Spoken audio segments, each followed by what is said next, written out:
केंद्रीय मंत्रिमंडल के मेरे सहयोगी श्रीमान पीयूष गोयल जी, नारायण राणे जी, बहन दर्शना जरदोश जी, उद्योग और फैशन जगत के सभी साथी, हथकरघा और खादी की विशाल परंपरा से जुड़े सभी उद्यमी और मेरे बुनकर भाई बहनों, यहाँ उपस्थित सभी विशेष महानुभाव, देवी और सज्जनों, कुछ ही दिन पहले भारत मंडपम का भव्य लोकार्पण किया गया है। आप में से बहुत लोग पहले भी यहाँ आते थे और टेंट में अपनी दुनिया खड़ी करते थे। अब आज आपने बदला हुआ देश देखा होगा यहाँ।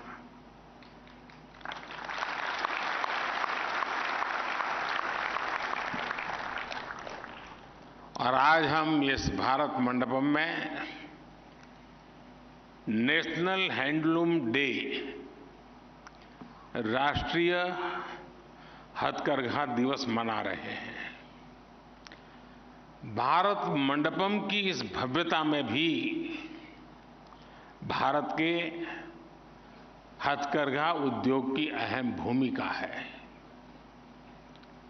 पुरातन का नूतन से यही संगम आज के भारत को परिभाषित करता है।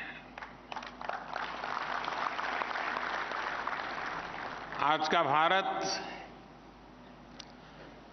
लोकल के प्रति वोकल ही नहीं है, बल्कि उसे ग्लोबल बनाने के लिए वैश्विक मंच भी दे रहा है। थोड़ी देर पहले ही मुझे कुछ बुनकर साथियों से बातचीत करने का अवसर मिला है। देश भर के अनेकों हैंडलूम क्लस्टर्स में भी हमारे बुनकर भाई बहन दूर दूर से यहाँ आए हैं, हमारे साथ जुड़े हैं। मैं आप सभी का इस विशाल समारोह में हृदय से स्वागत करता हूं। मैं आपका अभिनंदन करता हूं। साथियों, अगस्त का ये महीना क्रांति का महीना है। ये समय आजादी के लिए दिए गए हर बलिदान को याद करने का है। आज के दिन स्वदेशी आंदोलन की शुरुआत हुई थी। स्वदेशी का ये भाव सिर्फ विदेशी कपड़े के बहिष्कार तक सीमित नहीं था, बल्कि ये हमारी आर्थिक आजादी का भी बहुत बड़ा प्रेरक था। ये भारत के लोगों को अपने बुनकरों से जोड़ने का भी अभियान था। ये एक बड़ी वजह थी कि हमारी सरकार ने आज के दिन को नेशनल हैंडलूम डे के रूप में मनाने का फैसला लिया था। बीते वर्षों में भारत के बुनकरों के लिए, भारत के हैंडलूम सेक्टर के विस्तार के लिए अभूतपूर्व काम किया गया है। स्वदेशी को लेकर देश में एक नई क्रांति आई है। स्वाभाविक है कि इस क्रांति के बारे में लाल किले से चर्चा करने का मन होता है, और जब 15 अगस्त बॉल पास में हो तो स्वाभाविक मन करता है कि ऐसे विषयों की वहां चर्चा करूं। लेकिन आज देश भर के इतने बुनकर साथी जुड़े हैं, तो उनके समक्ष उनके परिश्रम से भारत को मिली सफलता का बखान करते हुए और सारी बात यही बताने से मुझे और अधिक गर्व हो रहा है।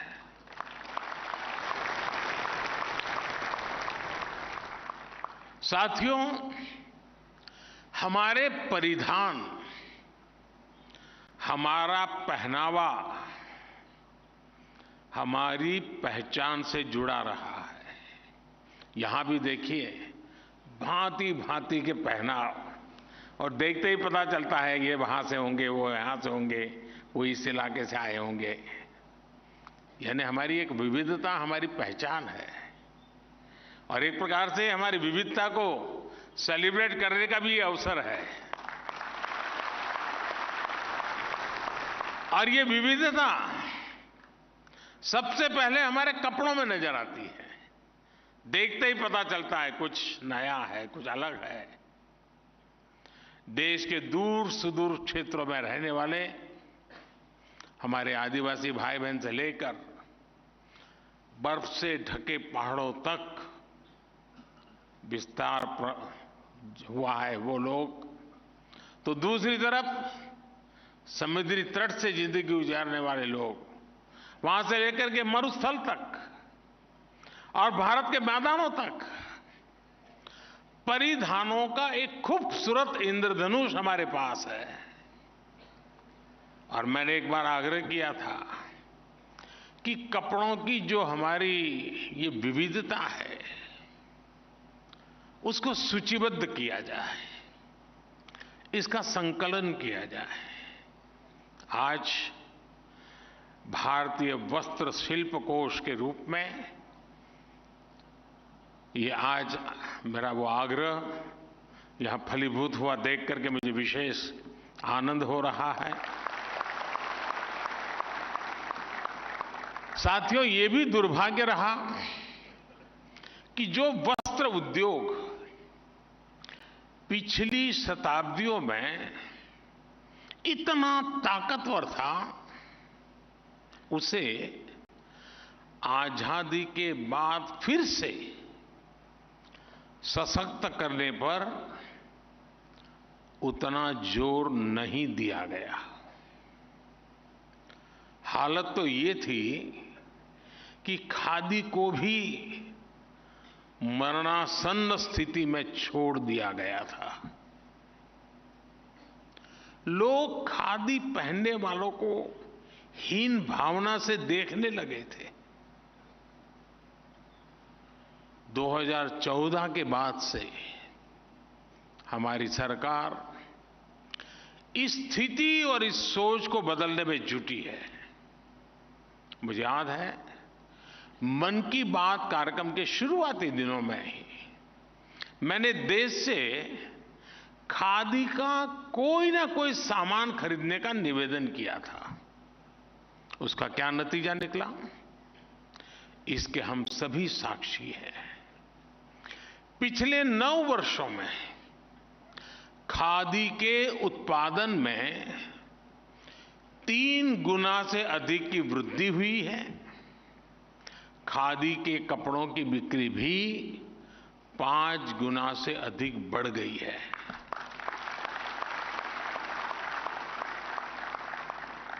देश विदेश में खादी के कपड़ों की डिमांड बढ़ रही है। मैं कुछ दिनों पहले ही पेरिस में वहां एक बहुत बड़े फैशन ब्रांड की सीईओ से मिला था। उन्होंने भी मुझे बताया कि किस तरह विदेश में खादी और भारतीय हैंडलूम का आकर्षण बढ़ रहा है। साथियों, 9 साल पहले खादी और ग्रामोद्योग का कारोबार 25,000 30,000 करोड़ रुपए के आसपास ही था। आज ये 1,30,000 करोड़ रुपए से अधिक तक पहुंच चुका है। पिछले 9 वर्षों में ये जो अतिरिक्त 1 लाख करोड़ रुपए इस सेक्टर में आए हैं, ये पैसा कहां पहुंचा है? ये पैसा मेरे हथकरघा सेक्टर से जुड़े गरीब भाई बहनों के पास गया है। ये पैसा गांवों में गया है, ये पैसा आदिवासियों के पास गया है। और आज जब नीति आयोग कहता है ना कि पिछले 5 साल में 13.5 करोड़ लोग भारत में गरीबी से बाहर निकले हैं, वो बाहर निकालने के काम में इसने भी अपनी भूमिका अदा की है। आज वोकल फॉर लोकल की भावना के साथ देशवासी स्वदेशी उत्पादों को हाथों हाथ खरीद रहे हैं। ये एक जन आंदोलन बन गया है। और मैं सभी देशवासियों से एक बार फिर कहूंगा, आने वाले दिनों में रक्षाबंधन का पर्व आने वाला है, गणेश उत्सव आ रहा है, दशहरा, दीपावली, दुर्गा पूजा, इन पर्वों पर हमें अपने स्वदेशी के संकल्प को दोहराना ही है।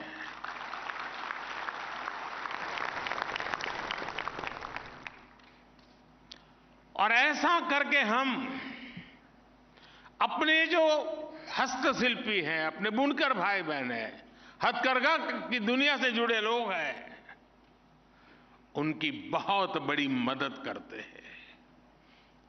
और जब राखी के त्योहार में, रक्षा के उस पर्व में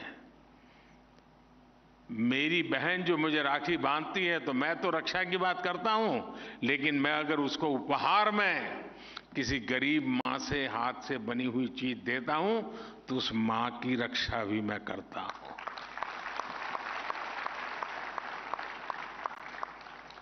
साथियों, मुझे इस बात का संतोष है कि टेक्सटाइल सेक्टर के लिए जो योजनाएं हमने चलाई हैं, वो सामाजिक न्याय का भी बड़ा माध्यम बन रही है। आज देश भर के गांवों और कस्बों में लाखों लोग हथकरघे के काम से जुड़े हैं। इनमें ज्यादातर लोग दलित, पिछड़े, पसमानदा और आदिवासी समाज से आते हैं। बीते 9 वर्षों में सरकार के प्रयासों ने न सिर्फ इन्हें बड़ी संख्या में रोजगार दिया है, बल्कि इनकी आय भी बढ़ी है। बिजली, पानी, गैस कनेक्शन, स्वच्छ भारत जैसे अभियानों का भी लाभ सबसे ज्यादा वहां पहुंचा है। और मोदी ने उन्हें गारंटी दी है मुफ्त राशन की। और जब मोदी गारंटी देता है तो उसका चूल्हा 365 दिन जलता ही जलता है। मोदी ने उन्हें गारंटी दी है पक्के घर की। मोदी ने इन्हें गारंटी दी है 5 लाख रुपए तक के मुफ्त इलाज की। हमने मूल सुविधाओं के लिए अपने बुनकर भाइयों और बहनों को दशकों का इंतजार खत्म किया है।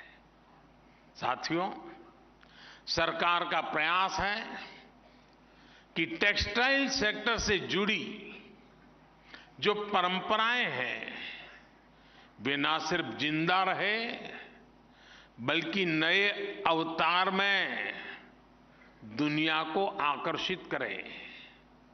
इसलिए हम इस काम से जुड़े साथियों को और उनकी पढ़ाई, प्रशिक्षण और कमाई पर बल दे रहे हैं। हम बुनकरों और हस्तशिल्पियों के बच्चों की आकांक्षा को उड़ान देना चाहते हैं।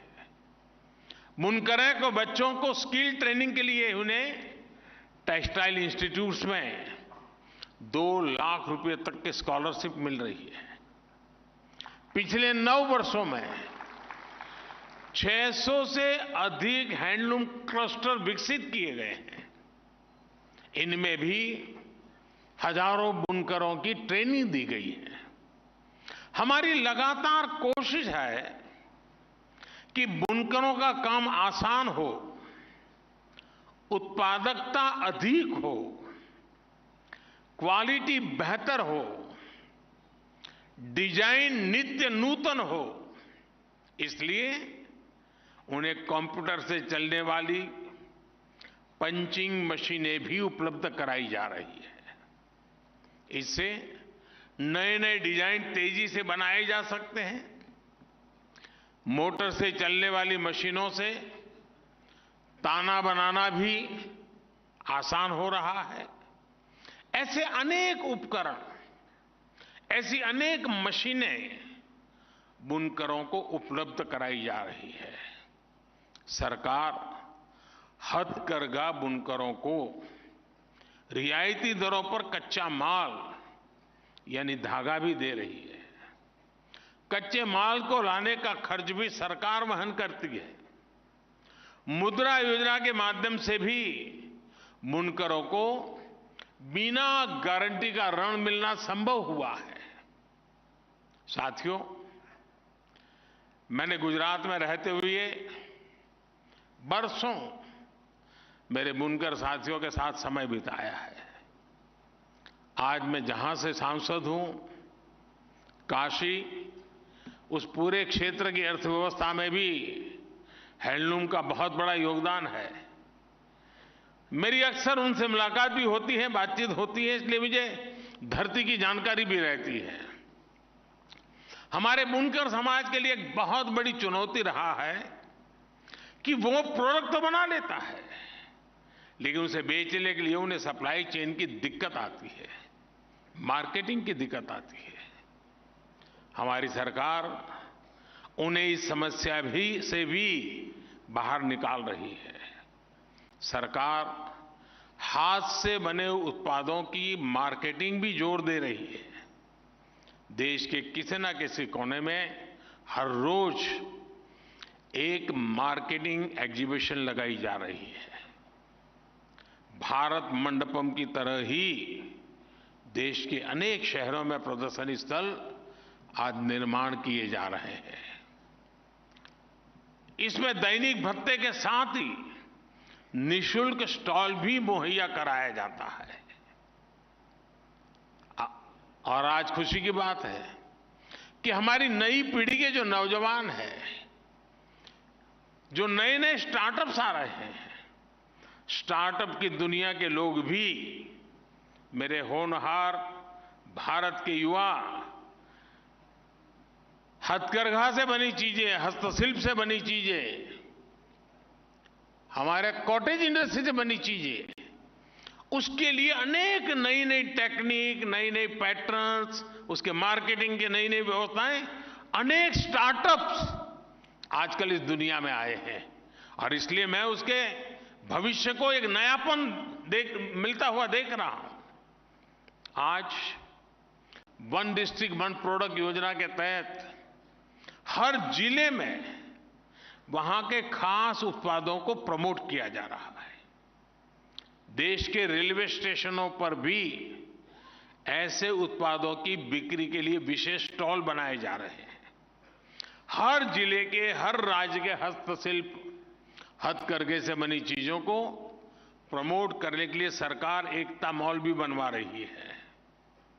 एकता मॉल में उस राज्य के हस्तकला उत्पाद एक छत के नीचे होंगे।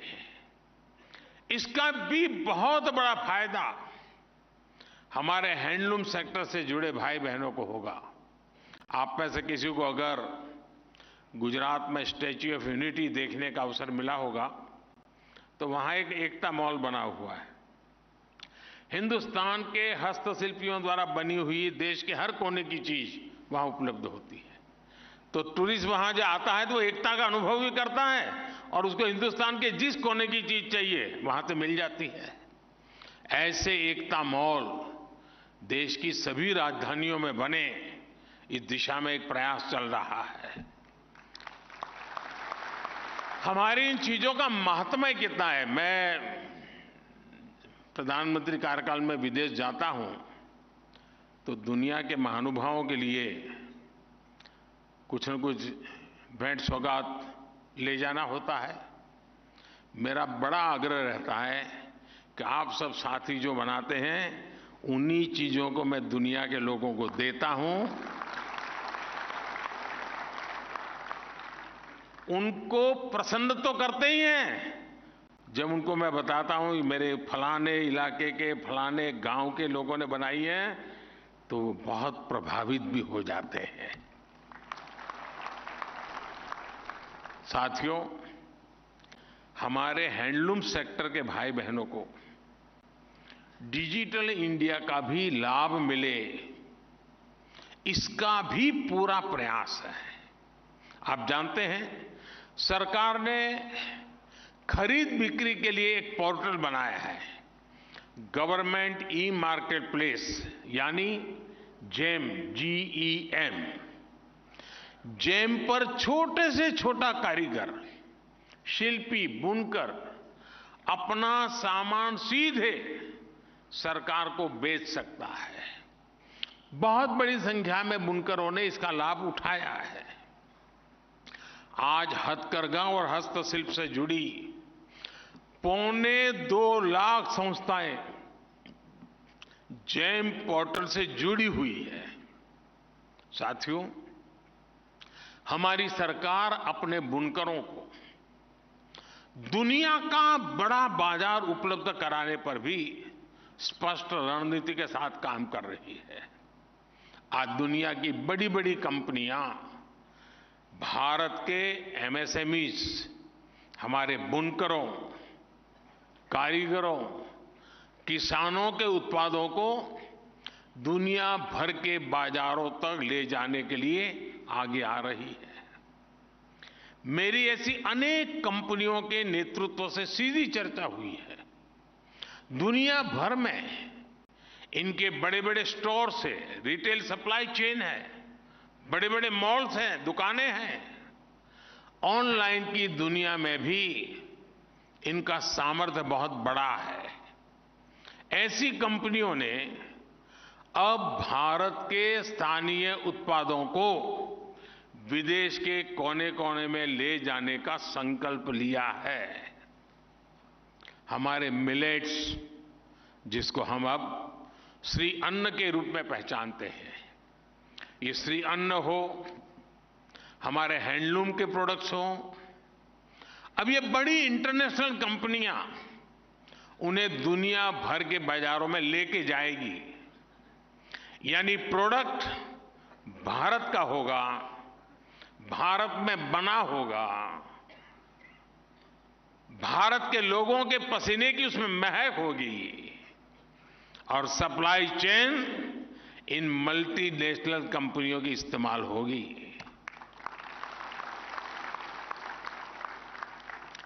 और इसका भी बहुत बड़ा फायदा हमारे देश के इस क्षेत्र से जुड़े हुए हर छोटे व्यक्ति को मिलने वाला है। साथियों, सरकार के इन प्रयासों के बीच आज मैं टेक्सटाइल इंडस्ट्री और फैशन जगत के साथियों से भी एक बात कहूंगा।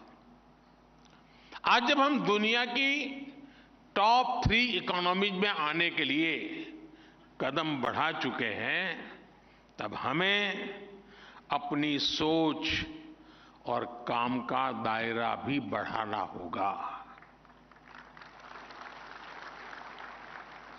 हम अपने हैंडलूम, अपने खादी, अपने टेक्सटाइल सेक्टर को वर्ल्ड चैंपियन बनाना चाहते हैं, लेकिन इसके लिए सबका प्रयास जरूरी है। श्रमिक हो, बुनकर हो, डिजाइनर हो या इंडस्ट्री, सबको एक निष्ठ प्रयास करने होंगे। आप भारत के बुनकरों की स्किल को स्केल से जोड़िए, आप भारत के बुनकरों की स्किल को टेक्नोलॉजी से जोड़िए, आज हम भारत में एक न्यू मिडिल क्लास का उदय होता देख रहे हैं। हर प्रोडक्ट के लिए एक बहुत बड़ा युवा कंज्यूमर वर्ग भारत में बन रहा है। ये निश्चित रूप से भारत की टेक्सटाइल कंपनियों के लिए एक बहुत बड़ा अवसर है। इसलिए इन कंपनियों का भी दायित्व है कि वो स्थानीय सप्लाई चेन को सशक्त करें, उस पर इन्वेस्ट करें। बाहर बना बनाया उपलब्ध है तो उसे इंपोर्ट करो।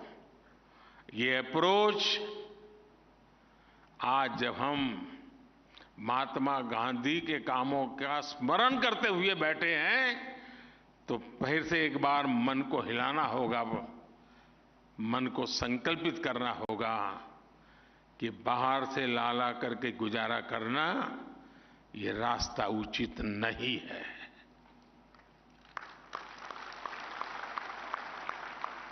इस सेक्टर के महारथी ये बहाने नहीं बना सकते कि इतनी जल्दी कैसे होगा, इतनी तेजी से लोकल सप्लाई चेन कैसे तैयार होगी। हमें भविष्य में लाभ लेना है तो आज लोकल सप्लाई चेन पर निवेश करना ही होगा। यही विकसित भारत के निर्माण का रास्ता है और यही रास्ता विकसित भारत के हमारे सपने को पूरा करेगा। 5 ट्रिलियन इकोनॉमी के सपने को पूरा करेगा। दुनिया के पहले 3 में भारत को जगह दिलाने का सपना पूरा होके रहेगा।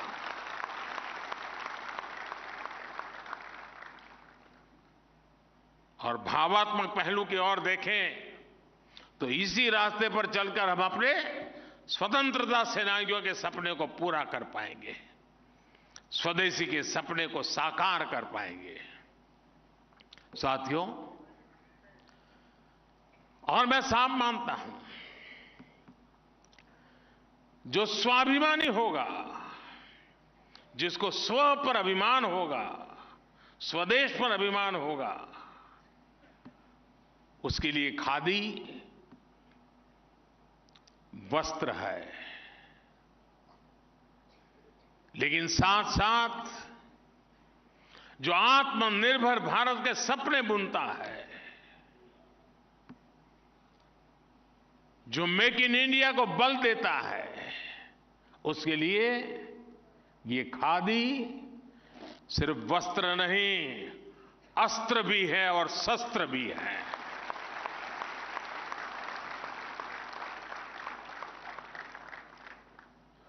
साथियों, आज से एक दिन बाद ही 9 अगस्त है। अगर आज का दिन स्वदेशी आंदोलन से जुड़ा है तो 9 अगस्त की तारीख भारत के सबसे बड़े आंदोलनों की साक्षी रही है। 9 अगस्त को ही पूज्य बापू के नेतृत्व में क्विट इंडिया मूवमेंट यानी इंडिया छोड़ो आंदोलन शुरू हुआ था। पूज्य बापू ने अंग्रेजों को साफ साफ कह दिया था, क्विट इंडिया। इसके कुछ ही समय बाद देश में ऐसा एक जागरण का माहौल बन गया, एक चेतना जग गई। आखिरकार अंग्रेजों को इंडिया छोड़ना ही पड़ा था। आज हमें पूज्य बापू के आशीर्वाद से उसी इच्छा शक्ति को समय की मांग है, हमें आगे बढ़ाना ही है। जो मंत्र अंग्रेजों को खदेड़ सकता था, वो मंत्र हमारे यहां भी ऐसे तत्वों को खदेड़ने का कारण बन सकता है। आज हमारे सामने विकसित भारत निर्माण का स्वप्न है, संकल्प है। इस संकल्प के सामने कुछ बुराइयां रोड़ा बनी हुई है। इसलिए आज भारत एक सूर में इन बुराइयों को कह रहा है, क्विट इंडिया। आज भारत कह रहा है, करप्शन क्विट इंडिया, यानी भ्रष्टाचार इंडिया छोड़ो। आज भारत कह रहा है, डायनेस्टी क्विट इंडिया, यानी परिवारवाद इंडिया छोड़ो। आज भारत कह रहा है, अपीजमेंट क्विट इंडिया, यानी तुष्टीकरण इंडिया छोड़ो। इंडिया में समाई ये बुराइयां देश के लिए बहुत बड़ा खतरा है, देश के लिए बहुत बड़ी चुनौती भी है। मुझे विश्वास है हम सभी अपने प्रयास से इन बुराइयों को समाप्त करेंगे, परास्त करेंगे और फिर भारत की विजय होगी, देश की विजय होगी, हर देशवासी की विजय होगी। साथियों, 15 अगस्त हर घर तिरंगा। और यहां तो मुझे आज उन बहनों से भी मिलने का मौका मिला जो देश में तिरंगा ध्वज बनाने के काम में सालों से लगे हुए हैं। उनसे भी मुझे नमस्ते करने का, बातचीत करने का मौका मिला। हमें इस 15 अगस्त को भी पिछली बार की तरह और आने वाले हर वर्ष हर घर तिरंगा, इस बात को आगे ले जाना है।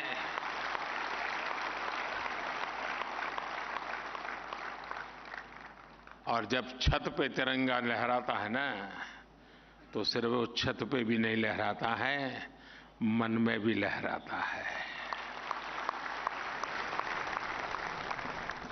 एक बार फिर आप सभी को नेशनल हैंडलूम डे की बहुत बहुत शुभकामनाएं देता हूं। बहुत बहुत धन्यवाद।